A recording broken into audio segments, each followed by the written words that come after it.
in. They are now calling a drug recognition expert to come to the scene to give them guidance on the potential driver being under the influence. One officer then gets into that cruiser, into the driver's seat of that cruiser. He's in the driver's seat. The suspect is handcuffed, seatbelted in the passenger seat. Two independent witnesses tell our investigators that they see a struggle or hear a struggle of some sort coming from the cruiser, and they hear loud bangs. I can tell you that the suspect was struck multiple times by the officer's duty weapon. Officers immediately grab their trauma kits and try to attempt life-saving measures on the suspect. He was rushed to a local hospital where he died a short time later. We are at the very beginning of what is going to be a very complex investigation to exactly what happened inside of that cruiser. That is the crux of what we're going to be looking at.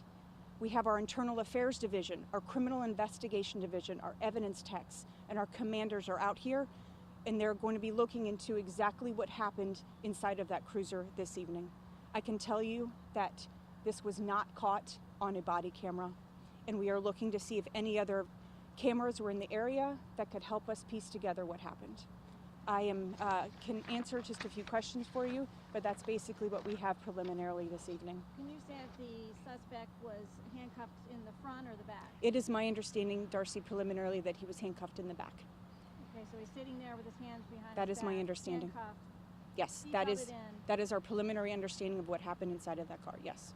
And there was a struggle. Did he go for the officer's weapon? That is exactly what we just don't know those details just yet. That's exactly what we're trying to find out. I can tell you that two independent witnesses who spoke to us here at the scene say that they either heard or saw some sort of struggle, and that's what we're basing our preliminary investigation on. But I can tell you we are determined to find out what happened inside of that cruiser.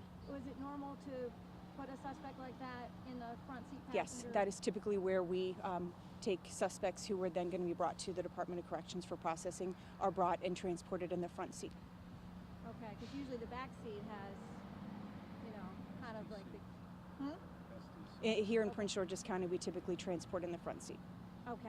Mm-hmm. And this suspect, so this start, how wide of a scene is this as far as he was just hit, he was crashing into cars? From my understanding, he struck multiple vehicles, starting in the Silver Hill area, and it brought down St. Barnabas Road to Winston Street, where he stopped, and that's where we encountered him at the beginning. And did he comply as far as getting out of the car? I can't go into specifics like that.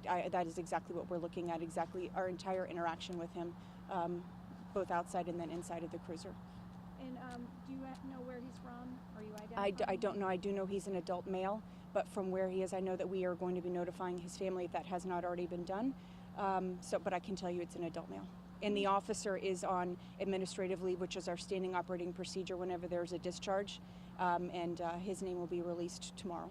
And the vehicle, do you know, was that his own car? Or I can't tell you that. I don't have those details at this time. Anything under review in terms of how this, came about? I would imagine the entire incident is going to be under review, which is standard anytime we have a discharge of this type. Anybody else? When you said no body cam video, was the officer wearing a body cam? He didn't. He was not assigned one. That is my understanding, that he did not have a body camera. Christina, you said that they smelled PCP. How could they tell? Officers are trained in that, but that's why they were trying to bring the drug recognition expert on the scene to help clarify that for them, but that was their initial belief, that he may have been under the influence of PCP. At least they smelled what they believed to be PCP. And the shooting happened all within the cruiser? Yes. The officer was in the cruiser, and Yes. so was the suspect, Yes. and it happened? That They is didn't my... get out and shoot? No, I believe it all was contained within the cruiser. But that's all I have for you guys right now. I thank you for your patience. We will have more tomorrow. Thank you. Thank you. Good night.